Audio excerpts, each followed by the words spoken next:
Ang laki na din, guys. Gaganda nila, guys. Look. Today's video, ang i-harvest natin ay yung ating bawang naman. Yes, kasi uwi tayo ng Pilipinas at baka hindi na ito ma-harvest ni Papa. Maliliit pa yung ating bawang. Sumubok akong bumunot pala ng isa. Ayan, ganyan lang sila kaliliit. Actually, mga 1 month pa. Lalaki na sana sila ng husto pero wala tayong magagawa, guys. Kaysa masayang sila, guys, at magkahiwa-hiwalay na lang kasi hindi talaga ito ni-harvest ni Papa. Plus, gagamitin natin yung lupa. O sabi, guys, ang ulan ay gabi pa pero umaambon na. Hoping ay hambon-hambon lang siya. Huwag siyang umulan ng dire-diretso. Ayan. Ito yung ating mga bawang. Meron tayong dalawang variety. Yung isa natin ay yung Chinese garlic. And then, yung isa natin ay yung single clove garlic natin. Etong single clove garlic natin, baka i-assist natin siya. Kasi guys, ang habol ko dyan, mga bulaklak. Yun nga lang, ay sugal pa din. Kasi nga, nag-uulan ng May, June. So, possible na mabulok na naman yung mga bulaklak nila. Kasi gusto ko guys makita kung ano ang nilalaman ng kanilang bulaklak. Kung nagiging bawang bao, nagiging seeds. Kasi napakagandang variety nito guys. Single lang talaga siya. Ayan, kung mapapansin nyo, yung mga dating pananim natin na single clove na binili natin online, ilan lang piraso lang yun guys, 10 lang yata yun, pero ganyan na sila kadami ngayon. So pinapadami naman natin at meron pa nga tayong nandoon. Yun talaga, inas-is ko sila doon kasi nga gusto ko maging parang ornamental plants lang din sila doon. Pampadami lang din ng bulaklak natin. So ayan guys, ang gagawin natin, unahin lang natin to, bunutin, and then pagdating dito guys, ay kalahati yung pabubungkal natin kay Papa, no? And then pagdating doon ay tataniman pa din natin siya ng kasaba. Titingnan natin kung kaya mabuhay yung kasaba natin na magkakasama sila. Actually guys, gutom na yung lola nyo. Hindi pa tayo kumakain, hindi tayo naghapunan kagabi, hindi rin tayo nag-almusal at hindi pa tayo kumain ng tanghalian. So alas 2 na guys. Uunahin ko lang to i-harvest and then babalik tayo sa bahay kasi kinakailangan kumuha ng bagong stock ng mulch film na ubusan tayo. Plus yung iba nating gamit na itatanim nandun pa sa bahay.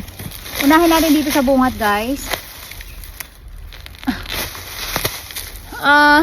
Ang liliit pa talaga nila guys, sayang no, pero wala tayong magagawa kasi kailangan natin talaga na ano na sila bunutin. Ang ganda ng kulay nila guys, puting-puti.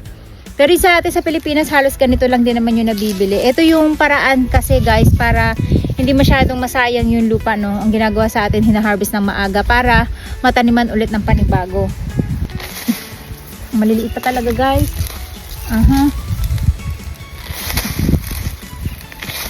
Oh, eto malaki na guys. Sana lahat ganito nakalaki, 'di ba? Para kahit paano maging sulit tayo. Ito kasi medyo maliliit pa sila, oh. Sarap. Naglalaway ako, guys. Parang ang sarap niyang sausawan, suka, tapos bagong isda. Nagugutom na ako. Oh, ang laki na din, guys. Okay na din siya. Kasi mga 1 month pa ay mailalaki pa sila actually. Ayan. Hindi muna natin siya iuwi. Ida-dry pa natin 'to.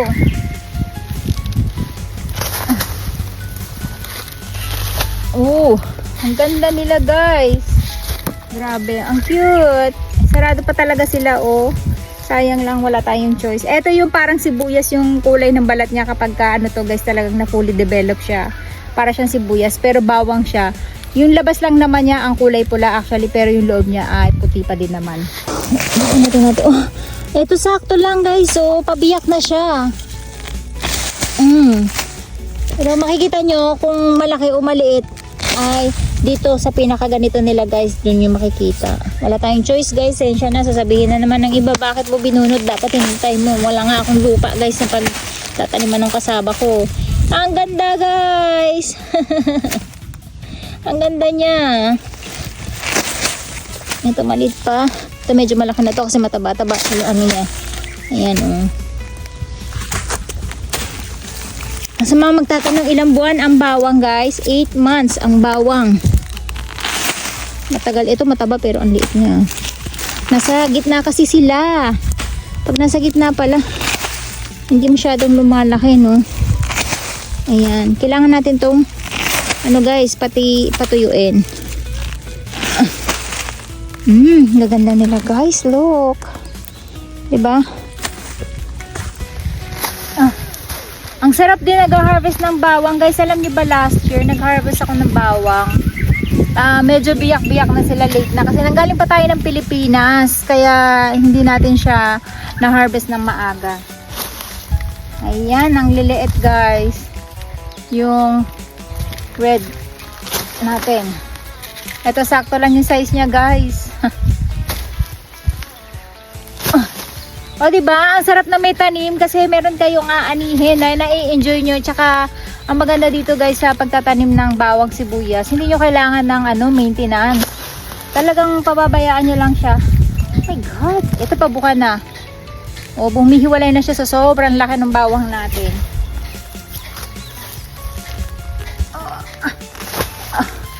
Malalaki na rin sila guys. Okay na din sila. Hindi nga lang lahat, pero okay lang. Ayan. So imagine niyo yung isang bawang nyo guys, pag hiwa-hiwalay nyo lang, tapos itanim nyo, dadami yung isang bawang nyo. Imagine niyo lahat yan ay pinaghiwa-hiwalay lang din natin. And then pag magtatanim kayo, pipili kayo nung malalaking clove na. Kasi pag mas malalaki yung tinanim nyo, mas malalaki yung magiging result ng inyong bawang. Actually, ang lalaki ng bawang na to kung another 1 month pa yung hinintay natin. Kaso, hindi ko na mahihintay guys. Kailangan natin itong lupa. Ito ang liit. Tingnan nyo. Ang lalim. Liit lang naman niya. Ito payat lang. Ito ang liliit na ito. Yung lalaki na tinanim kong bawang. Sa Ate Asta ng tanim niya. Ang liliit ito. Ang lalaki ng pinili ko guys eh. At maliliit.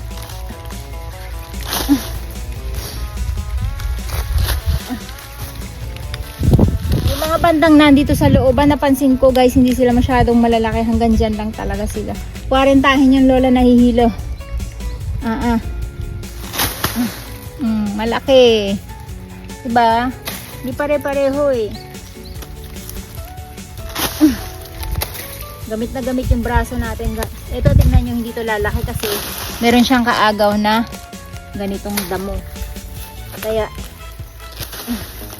tingnan nyo, napakaliit. Parang ang sarap niya guys ng isda.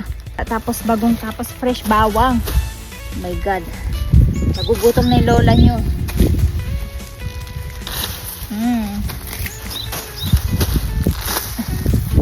Sibuyas natin magbabasa ng ulan, nasa labas lang natin iniwan. Bawang natin, grabe. Ang fresh nung amoy niya, sobrang fresh. Ay, na ganyan na rin sila kalalaki guys. Oh.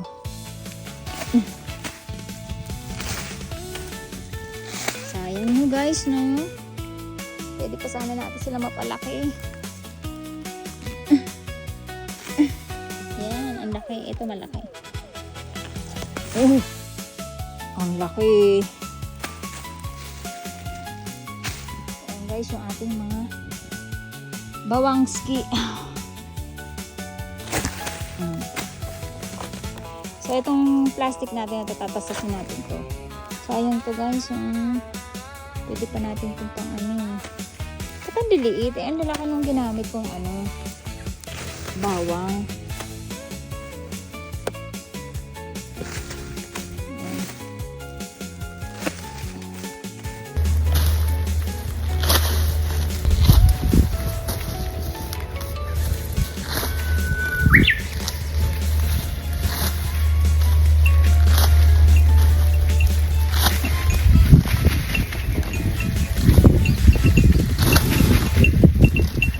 This time, ito lang ina-harvest natin na garlic at hindi sila ganong kalalaki. Ganyan. Ganyan lang yung pinakamalalaki nating bawang at kulang pa talaga sila ng 1 buwan bago ma-harvest sana. Tapos ganyan kaliliit yung mga iba natin. Para siyang native garlic pero ang sarap guys. Bakit ganon? Naglalaway ako. Gusto ko siya isaw-saw talaga. Patuyuin lang natin. Ito kaya magtagal to guys hanggang sa makabalik ako. Basta maganda yung pagpapatuyo sa kanya. So ang gagawin natin, iiwan na muna natin to dito hanggang sa matuyo siya. Kasi hindi rin naman to kakainin ng uwak at hindi rin to kakainin ng baboy damo. Hanggang ma-dry lang natin yung kanyang mga ugat. So ayan guys. At bago natin ikahon, ayan yung mga kahon natin. Iiwan din natin. Uwi muna ako pansamantala sa bahay para kumain at kumuha ng iba pa natin gamit na kakailanganin. Ito pa yung mga single clove natin, iniwan na muna natin. At meron din tayo mga Chinese garlic guys, actually nasa sulok. Ayan, since hindi rin naman natin siya bubungkalin, iiwan ko yan. Para makita nyo kung gaano kalaki pa yung ilalaki niya. At dito lang tayo magbubungkal sa area na to. para mataniman natin siya ng at least 10 kasaba. And then actually, tataniman pa din natin to ng kasaba. Yun nga lang, isisingit-singit lang natin siya, no. Titingnan natin kung okay na magkasama yung garlic natin at yung kasaba natin. Kasi ang habol ko dito guys, hindi yung bunga niya, kundi yung kanyang mga seeds. Para next time yan na mapadami natin kumpara dito. Kasi mas bet ko to, mas matamis to guys pag ginawang black garlic talaga. So ayan guys, uuwi na muna yung lola nyo. At yan yung ating mga nakuha for today's video na garlic.